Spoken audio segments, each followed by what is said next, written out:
Olha, existe um sistema quase invisível que está ditando as regras do jogo do nosso dinheiro. E hoje a gente vai mergulhar fundo para decodificar essa tal de matriz financeira. A ideia é transformar completamente o jeito que a gente olha para o poder que, na verdade, já está nas nossas mãos. E a primeira pergunta, talvez a mais crucial de todas, é a seguinte: nesse tabuleiro gigante que é o dinheiro, qual é o nosso papel?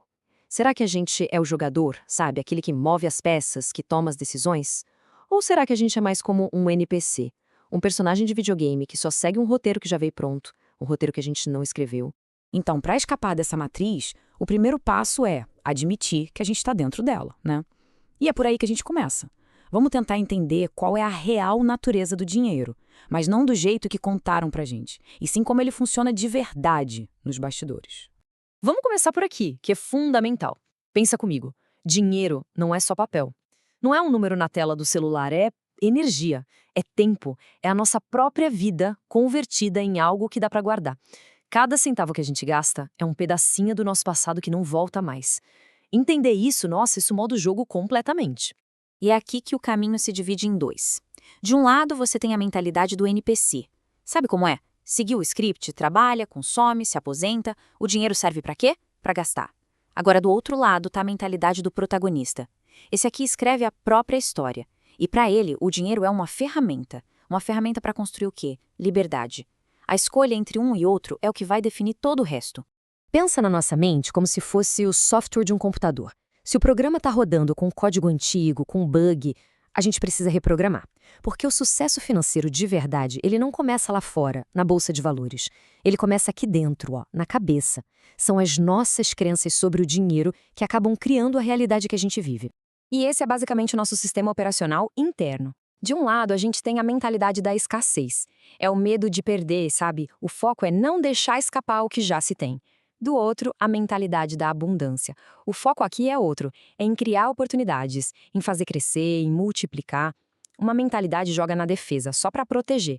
A outra joga no ataque, para gerar mais e mais valor. Olha, o mercado, no fundo, ele é movido por duas emoções bem básicas. Primeiro, o tal do FOMO, o medo de ficar de fora. É aquela vozinha que grita na sua orelha: compra, tá todo mundo ganhando. E aí tem o FUD, medo, incerteza, dúvida.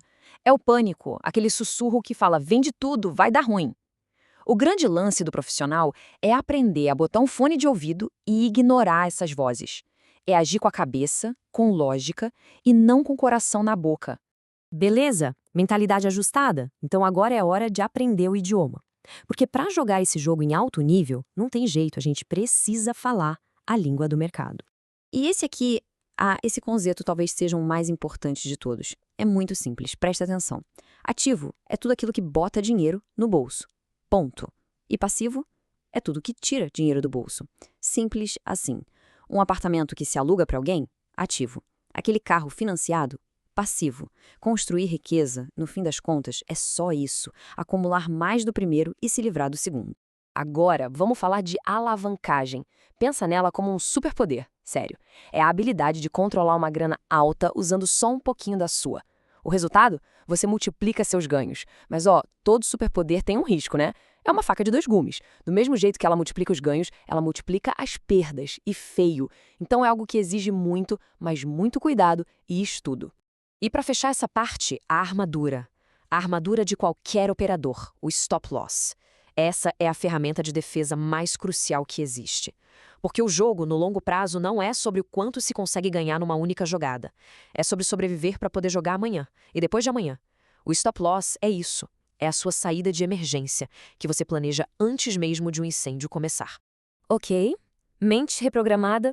Check. Idioma do mercado na ponta da língua? Check. Então, chegou a hora. Hora de entrar na arena. É aqui que a teoria vira prática, que a nossa psicologia é testada para valer e se transforma em ação. E só para a gente ter uma noção do tamanho dessa arena, dá uma olhada nesse número.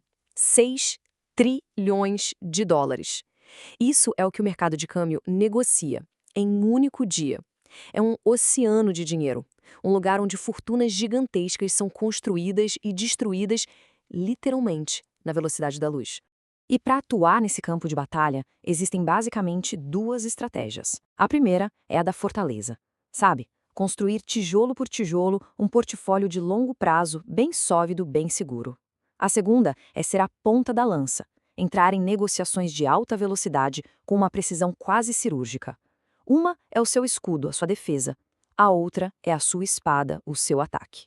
E atenção aqui, a ordem das coisas é tudo. Não dá para pular etapas. Primeiro, se domina a mentalidade. Depois, se constrói a base, a fortaleza, aquele portfólio sólido. E só então, só depois que a fundação está segura, é que se parte para operações de maior risco. Tentar inverter essa ordem, isso não é ser corajoso, não. É o caminho mais curto para quebrar a cara. Tá, mas para que todo esse esforço? Qual é o objetivo final desse jogo todo? E a resposta, o que é mais interessante, não está no dinheiro em si. Está na única coisa realmente valiosa que ele pode comprar. Porque o prêmio de verdade não é ter uma conta bancária com mais zeros. O prêmio é a tal da soberania financeira. O que é isso? É a autonomia total, é o poder de ser dono do próprio tempo, que, vamos combinar, é o nosso ativo mais valioso e que não volta nunca mais. E tem uma frase que resume isso perfeitamente. Anota aí. O objetivo não é ser rico em moeda, mas ser rico em tempo. O luxo supremo é a capacidade de decidir o que fazer com cada segundo da sua vida. É isso. O jogo todo é sobre isso. Porque no final das contas, o sistema financeiro é exatamente isso, um algoritmo. Um algoritmo bem complexo, é verdade, mas que tem regras, e regras podem ser aprendidas. Então a pergunta que fica no ar é: a gente está pronto para começar a decodificar esse sistema?